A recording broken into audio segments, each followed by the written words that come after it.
Mas... A Septuaginta tem o livro de Enoque? Tem. São 47 livros. E o Antigo Testamento é a Septuaginta menos o livro de Enoque. Detalhe, pois é. Então, assim, eu, na época de Agostinho de Hipona... Não foi Agostinho? Você acha que tirou? Não. Foi o Jerônimo? Nem chegou. É porque ele já não existia mais. Tá. E, de alguma forma, algum processo histórico que a gente não conhece, sumiu. A Septuaginta foi produzida no século II a.C. 70 sábios. 70 sábios judeus da língua grega transformaram para a língua grega e adaptaram. Então, assim, sumiu o livro de Enoque. O livro de Enoque, em 1776... Mas você acha que sumiu porque alguém sumiu com ele, né? Queimaram de propósito. Assim... Ou foi a Alexandria que queimou tudo? A biblioteca de Alexandria. Aí entram diversos problemas que pode ter sido um caso trivial, tipo Alexandria. Acidente ou algo proposital? Ninguém hoje sabe. Entendi. O que se sabe é que sumiu. Enoque ficou sendo falado, mas ninguém encontrava mais livros de Enoque. E a coisa é tão violenta que só em 1776, um explorador escocês chamado James Bruce, na Etiópia, encontrou restos de um livro de Enoque. Em 1846, o professor Sokolov, na Biblioteca de Belgrado, encontrou restos de outro livro de Enoque. Hoje nós temos 2 livros de Enoque, o livro de Enoque e o livro dos Segredos de Enoque, que são exatamente fragmentos, que são esses 2 aqui. Mas eu, na época de Agostinho de Hipona, eu não sei se Agostinho tinha como ter acesso aos livros ou só as notícias lendárias. Entendi. Por isso eu não penso que tenha sido necessariamente ele que... E se ele tivesse olhado a Septuaginta, por exemplo, e falou, tira esse, será que não pode ter sido? Porque estava na Septuaginta, segundo essa leitura, pode sim, né? pode. Mas assim, nós não temos... É opinião. É, lógico. Opinião. É difícil assim, saber, bater o martelo, né? Apenas assim, espiritualmente, agora eu vou para a fofoca espiritual. Sim. O que na espiritualidade se comenta é que o livro de Enoque foi retirado. Por quê? Porque na análise de 4 cardeais ou padres da igreja na época, né, entre eles Santo Anastácio, Enoque terminava aparecendo no Antigo Testamento mais do que Jesus. Estava com mais crédito. Ou seja, Jesus era um mero personagem que estava cumprindo a agenda que foi anunciada por Enoque lá atrás. Entendi. Por quê? Enoque é o 7º patriarca, que é levado a conviver com Deus, retorna, dita para o seu filho Matusalém 366 livros, onde ele cita a questão de Jesus e a vinda do Messias depois. Então Jesus é anunciado por Enoque. E Enoque, entre aspas, pontuou mais a Bíblia, o Antigo Testamento, que é propriamente Jesus, porque Jesus só aparece depois que nasce. Então, assim, segundo Anastácio e outros... Parece que eles tiraram isso, convencendo Jerônimo a tirar. Isso é mais um dado que me leva a pensar que ou Agostinho também fazia parte desse grupo, ou eu não saberia lhe dizer. Mas o que é que eu sei? Que em 376, Anastácio escreveu, publicou lá junto com Damaso uma ordem, mandando o quê? Destruir todos os livros que fossem considerados gnósticos, que era a produção de Maria Madalena. Os monges do monastério de São Pacome, lá no Egito, estavam traduzindo para o copta esses livros. Quando eles souberam disso, eles esconderam em Nag Hammadi o trabalho deles. Depois, né? Isso ficou desde o século IV até agora, no século XX, quando encontraram os manuscritos de Nag Hammadi, escondido. E assim, dos 13 rolos de papéis, 52 manuscritos que hoje existem, é o que sobrou, porque a turma que encontrou isso, que eram pastores beduínos, um frio louco lá no deserto, eles encontraram isso dentro de uma caverna e toda noite faziam uma fogueirinha. Aí, só no fim de semana, quando um deles foi a um vilarejo comprar comida... Aí o cara lá da loja disse, como é que vocês estão aguentando esse frio? Não, a gente encontrou lá umas coisas e estamos queimando. Papiro, aí né? o dono da loja foi lá, comprou. Ou seja, isso que a gente tem hoje é o que o dono da loja comprou. É a sobra do churrasco lá. Sobra do churrasco. das fogueirinhas. Então, assim, tinha coisas de Enoque aqui também. Ou seja, em vários momentos tem essa coisa de Enoque. E tem mais um detalhe. No livro de Enoque, que sobrou, sim, Exatamente, esse relato de que Enoque fala, de que quando ele era levado para o primeiro céu, segundo céu, ele viu vários tipos de anjos, já que a gente está falando de anjos, né? Exato. Vários tipos de anjos presos por ordem de Javé, por ordem de Deus. E o pior, quando Enoque vai sendo levado em cada céu, os anjos dizem: Enoque, interceda por nós junto a Deus. Aí Enoque dizia: mas vocês são anjos, como é que vocês estão pedindo a um humano? Olha bem a história, para um humano interceder junto a Deus por vocês, tem alguma coisa errada aqui nessa... Mas é isso que o livro de Enoque mostra. E mostra também alguns anjos conversando com Enoque, e Enoque termina traduzindo isso nesses livros, tipo Gabriel e Rafael conversando. Mas você não acha que foi muito dura a decisão de Javé de deixar aqueles anjos presos até o fim da eternidade, coisa que vale? E assim, aqui temos um problema, porque o pai de Enoque foi Jared. E a Bíblia diz que na época de Jared os anjos desceram à terra e habitaram com as mulheres da terra, que bate com a questão de Enlil ficar pé da vida com os Anunnakis que desobedecem. Né? E quem é Enlil? Aí, se a gente pegar a tradução da Bíblia em inglês, logo no Gênesis, lá no início, houve um tempo em que os Nephilim estavam na Terra. Eu estou indo para aquilo que você falou. A palavra hebraica é Nephilim mesmo. Mas quando você traduz isso para a língua portuguesa, como é que fica? Os gigantes. Houve um tempo em que existiam gigantes na Terra, ou seja, descaracteriza a questão extraterrestre. Né? Sim. Então, assim, Enoque falou dos Nephilim. Sim. De anjos, e falou de outros tipos de anjos, mas como isso sumiu, nós perdemos a referência correta. Então não dá para a gente saber com certeza muita coisa. Eu vou levantar uma tese aqui interessante. Tem um cara chamado Chris Thomas, ele não é cristão não, ele é meio ufólogo, esotérico. E ele escreveu um livro, não me lembro exatamente o nome do livro, que ele diz, eu estou puxando aqui que você falou a data de 1776. Uhum. Ele diz que em 1776, alguns alienígenas conseguiram acessar a Terra ou a nossa dimensão, e eles chegaram aqui na Terra e montaram um plano de criar uma narrativa de que eles são os criadores dos seres humanos, para que eles no futuro consigam governar a Terra e subjugar os humanos.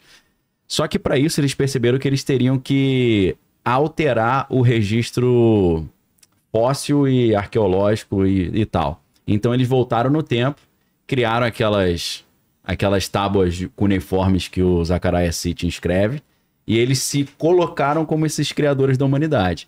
Só que aí eles perceberam que, independente dessa fraude que eles fizeram, dizendo que eles são os criadores e não o Javé, eles teriam que alterar o registro acástico. Porque quem tem a espiritualidade poderia ler a história real no registro e ver que o que está ali nos materiais é forjado. E seria por isso... E a única maneira de fazer essa alteração do registro acástico seria por meio da Arca da Aliança.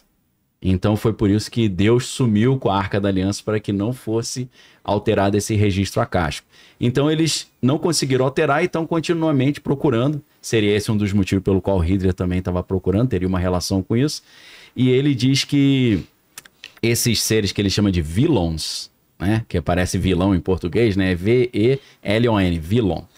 Eles se aliançaram com famílias humanas para que elas criassem essa história, essa narrativa de que esses seres são os criadores, para que no Apocalipse, no final dos tempos, eles aparecessem dizendo: não foi Yahvé que criou, fomos nós, vocês devem obediência a nós, porque vocês eram macacos e a gente adaptou vocês para fazerem serviço aí, principalmente procurando ouro para nós, né? Então vem aquela teoria meio Illuminati, de que tem seres humanos muito poderosos com dinheiro infinito. Tem a ver com problemas dos 3 corpos, Vilela, lembra? Que os alienígenas estão chegando para dominar a Terra, escolheram uma elite e falaram: vocês têm dinheiro e tudo à vontade, prepara a humanidade para quando eu chegar eles me aceitarem como os salvadores, né? Então eu achei uma teoria louca, só que é uma teoria interessante que mostra um pouco mostra a realidade do registro acástico, que eu acho interessante, e mostra que muita coisa do mundo espiritual é, na verdade, uma fraude, né? Por isso que vem as fofocas espirituais, né? E essa ideia de não ter certeza. Então, esses alienígenas estariam se preparando. Aí, eu não sei exatamente se o comandante Astar entra nessa categoria, mas entra aquela ideia que eles estão esperando o momento certo para chegar na Terra, fazer a Terra evoluir para uma nova fase evolutiva na Era de Aquários ou na Era de Horus, segundo Crowley. Mas, na verdade, isso é uma... Eles estão se passando como Enlil, como esse criador, aí mistura com os Anunnaki, mistura com os Nephilim, e é um pouco a tese do filme Prometeu, lá da série do Ridley Scott, né? Os engenheiros lá? Os engenheiros que criaram os seres humanos, né? Mas depois arrebenta com os seres humanos também. Então, existe uma tese de que eles estão chegando e vão se passar pelos criadores para tentar dominar a Terra. Que saiu, eu não sei se você chegou a ver, tem uma trilogia de livros chamado Problemas dos Três Corpos, né? Vai um pouco nessa linha, né? De que... Delicioso. Tem até uma história muito interessante ali de que os seres humanos estão desenvolvendo ciência ao ponto de lutar com eles. E aí... porque eles demoram 400 anos para chegar aqui. Eles falam assim, a gente está avançado tecnologicamente, mas em 400 anos, vendo quanto o ser humano está exponencialmente avançando, quando a gente chegar aqui, eles vão ter uma tecnologia superior à nossa. Então eles arranjam um jeito de estacionar a nossa ciência para não evoluir. Matando embaralhando as pesquisas científicas, né? Para elas não... Melando as pesquisas. Elas não Essa é a principal tese dos Três Corpos, né, da série. Formidável. Não é interessante isso? Eu escuto essa história, eu sinto que tem algo real além nisso. de interessante, bate terrivelmente com as entrelinhas dos fatos que nós humanos deveríamos conhecer. Isso aqui é assustador. Sim. Mas não tem outro lado, só antes dele completar, dos vigilantes, que era o contrário, eram esses anjos que trouxeram o conhecimento e deram para os seres humanos? Mas cada um, sabe? É a história dos Anunnaki, né, Felipe? É diferente disso, na verdade. O Samyaza. O Samyaza que ele estava falando. Eles distribuíram esse conhecimento com o ser humano e na teoria dos Três Corpos é o contrário, eles querem impedir. Eles estão claramente jogando contra a humanidade, né? Não a favor, né?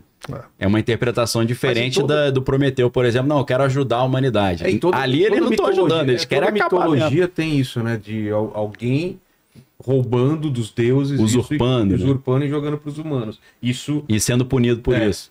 E isso causa um mal para os seres humanos também, né? Como a caixa de Pandora e tal. Mas assim, nós humanos somos produto de histórias mal contadas. Eu acho que é aí que entra a pergunta do programa, que é os alienígenas são anjos ou demônios. Eu acho que, traduzindo, seria: os alienígenas querem o nosso melhor interesse ou são egoístas e querem o interesse deles? Eu acho que tem facções diferentes, né? Com interesses diferentes. Eu, sinceramente, eu não confio nem na minha sombra. Eu sou dessa opinião também. Eu não confio nesse pessoal, não. Depois que eu estudei, entre aspas, o que eu pude estudar, e já tomei os meus sustos, Jesus, o vivo, ou seja, o ressuscitado, o ressurreto, conversando com Judas Dídimo Tomé, que muito provavelmente era um dos seus irmãos, ele diz, tem aí na Terra a maioria não está nem aí, mas tem uns que sempre que nascem vão atrás da verdade. E de tanto buscar a verdade, estes um dia vão encontrar. Mas quando encontrar a verdade, vão ficar estupefatos. Depois vão se equilibrar e depois vão reinar sobre o processo. Entendi. O engraçado é que Jesus não disse que quando a gente descobrir a verdade, a gente vai sair dando pulos de alegria. A gente entraria em pânico no primeiro momento. É por isso que ele fala: quer vir após mim, negue-se a si mesmo e tome a sua própria cruz, né? Que seja. Vai ficar ruim para todo mundo. Então, assim, por quê? Por você descobrir que a história de que no princípio a gente acha que só tinha maravilha e nós humanos estragamos tudo... é que talvez nesse princípio não haja coisa tão maravilhosa assim, se nós deixarmos Deus, o incognoscível, fora dessa história e imaginarmos a Terra, que é o que as teorias mais avançadas dos cientistas de vanguarda dizem, esse universo é uma realidade simulada. Simulada por quê? Por um computador, um supercomputador, que é isso, para não dizer que é um super Deus. Chamar de computador. Eu creio nisso coisa que cria realidade. É como se fosse o Tron. Não sei se você já viu esse filme, Tron. Já. Que eles entram dentro porque homem, o Jeff Bridges, cria um mundo formidável. E ele mergulha para dentro desse mundo. E ele tem um filho também. Tem um que é melhor, que é o 13º andar, já viu? Tem esse também, que é legal. Tem o Tron antigo, mas tem um mais recente também. E esse mais recente é interessante porque o Jeff Bridges, que é o programador, ele cria o mundo e ele mergulha para dentro desse mundo e some. E o filho dele vai lá procurá-lo. Só que ele cria um clone dele, que é o Clu, que é uma cópia dele, uma inteligência artificial que tem aversão ao erro e aversão à imperfeição. Então, tudo que é imperfeito, ele destrói. E aí, o criador, que seria o Yahvé nessa história, o filho vem trazer de volta o Jeff Bridges para a Terra, para o mundo original. Só que o Clu, que seria o Lúcifer, dentro dessa comparação, ele quer vir para a Terra também. E aí o criador fala, ele não pode ir para a Terra, porque a Terra é muito imperfeita. E eu programei ele para ter ódio à imperfeição. Se ele vier para a Terra, ele vai destruir o planeta Terra. Então, uma teoria interessante, né? Muito. É interessante. Mas voltando ao que a gente estava falando, né? O que é que nós humanos poderíamos já saber hoje, que talvez que ainda não sabemos, né? Estupefato também. Então, assim, quando a gente descobrir o que é que está por trás de todo esse isolamento planetário a que a Terra está submetida, e que Jesus, quando disse, eu volto, mas virei na minha forma celestial, eu chamo isso de reintegração cósmica, que é você retirar a Terra do isolamento e voltar a inseri-la no circuito da convivência cósmica, né?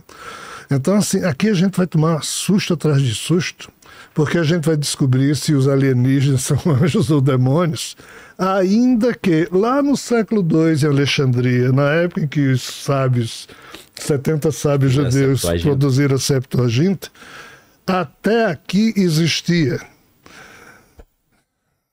anjo bom, anjo ruim, demônio bom, demônio ruim, Deus bom, Deus ruim, ser humano bom, ser humano ruim. A partir do século II é que alguém definiu que anjo era bom e demônio era ruim. Então a gente também tem que tomar cuidado com o título do nosso bate-papo. Exato. Para chamar a atenção. Induzir ao erro também. Isso, chamar a atenção de quem nos escuta, de que tudo isso depende do conceito que a gente fizer de anjo e de demônio. Sim. Porque lá atrás tinham demônios maravilhosos, como um Prometeu, que é da raça Titã, que roubou o longe visível, infatigável fogo de oca férula para entregar aos humanos. Para eles não passarem frio, né? Não tinha pelo. E também para despertar o fogo mental, que é essa, né? Então, assim, esses demos... Foi castigado porque teria dado a racionalidade aos humanos sob uma certa ótica de análise desse fogo de Prometeu. Como a serpente foi castigada. Então, assim, alguém está financiando o progresso da raça humana e seguramente não é Javé, já que ele ficou pé da vida com o episódio de Eva. Então, é um alguém. Quem é esse alguém? Como a gente consegue identificar no nosso passado coisas que não apoiam a humanidade e outras forças que apoiam? Talvez fosse conveniente, não em cima do nome anjo ou demônio, mas nós termos o pressuposto lógico de que lá fora, para além das fronteiras do que nós humanos podemos entender, as forças múltiplas que existem, lá tem de tudo. É o mais prudente que eu acho que a gente pode estabelecer como sendo uma opinião. Agora, bom ou ruim, anjo é bom e demônio é ruim, a gente tem que tomar cuidado. O termo demônio não significa coisa ruim. O diabo, sim, mas diabo quem criou foi a Igreja Católica. De novo, para organizar melhor a questão da crença, e Clemente V decidiu transformar a cabeça de Bafomé no diabo, que hoje a gente... para ferrar os templários. No Antigo Testamento, quando fala em hebraico Ha-Satan, o adversário, não é o equivalente do diabo? Quando no livro de Jó, que é um livro antigo... É a interpretação. Se você pegar Ezequiel e Isaías, você tem as duas únicas referências à possível questão do anjo mau chamado Lúcifer. Sim. Entendido mas como Satã. Eu entendo que o Ha-Satan, tanto no Antigo Testamento, ele é usado por Deus. Deus usa em vários momentos. É uma peça na mão dele. Deus chamou Satã e mandou ferrar com Jó. Então, para testar assim, Jó, né? Então não é que você tem Deus aqui... Esse Deus eu queria distância dele, viu? Então, é aí que entra a questão que eu estava falando de filosofia moral, porque você pensa assim, Prometeu estava querendo o bem da humanidade, trazendo esse conhecimento. Lúcifer estava querendo o bem da humanidade, falando, pode comer o fruto da árvore do conhecimento do bem e do mal. Mas eu vejo essa bondade como aquele pai que chega para o filho e fala, pode fazer o que você quiser. Tem problema. Quer pegar... Você tem 15, 12 anos? Pega o meu carro e sai aí. Pai, posso pular daqui de cima desse prédio na piscina? Pode, vai lá, eu te amo. Eu acho que é um conceito de amor meio problemático. Eu acho interessante quando a Bíblia fala, eu repreendo aqueles a quem eu amo. Eu vejo como se fosse o mesmo problema da pedagogia hoje. Aquela pedagogia, não, deixa a criança fazer o que ela quiser, ela vai aprender dando cabeçada. Da outra pedagogia do Trivium e do Quadrivium que fala, não, tem o certo e tem o errado. Eu comparo a vida humana à obra de Goethe, quando ele usa Fausto como principal protagonista. E Fausto né? Queria só entender o que era a vida e viu que olhando só para a vida não ia descobrir, resolveu estudar os mistérios da vida e se defronta com Mefistófeles. E Mefistófeles diz, eu sou quem manda aqui, mas eu sou um cara legal, eu vou lhe dar conhecimento, mas eu quero que você se sujeite a mim. Eu vou lhe dar uma vida longa, eu quero que você se sujeite, e vou lhe dar o meu amor, mas eu quero que você se renda a mim. Né? Então, assim, eternamente a gente vai ficar olhando para a figura bíblica e dizendo, até que ponto esse cara, de fato, quis nos educar ou ele só sabia amar os humanos se estes se deixassem subjugar e por isso ele ficou pé da vida com Adão e Eva, e por isso ele promoveu a vinda de Jesus para resgatar os humanos para o controle de Javé. Até que ponto isso é doentio, até que ponto isso é amoroso? É o desafio que todos nós temos. Eu vejo assim, aquela mesma tese que na Revolução Francesa eles falavam, liberdade, igualdade e fraternidade. Mas quem não concordava, eles arrancavam a cabeça na guilhotina. Eu vejo a doutrina do Prometeu meio assim, né? Tipo a intolerância dos tolerantes, né? É liberdade total, mas quem não concorda mata. Cara, depois de percorrer muitas estradas e continuo a percorrê-las, sem concluir muita coisa, mas indo para a teologia negativa que você se referiu, algumas coisas eu anotei no meu caderninho que eu não aplaudo. Eu não consigo aplaudir. Mas esse sou eu, tá vendo? Não tenho pretensão de estar certo.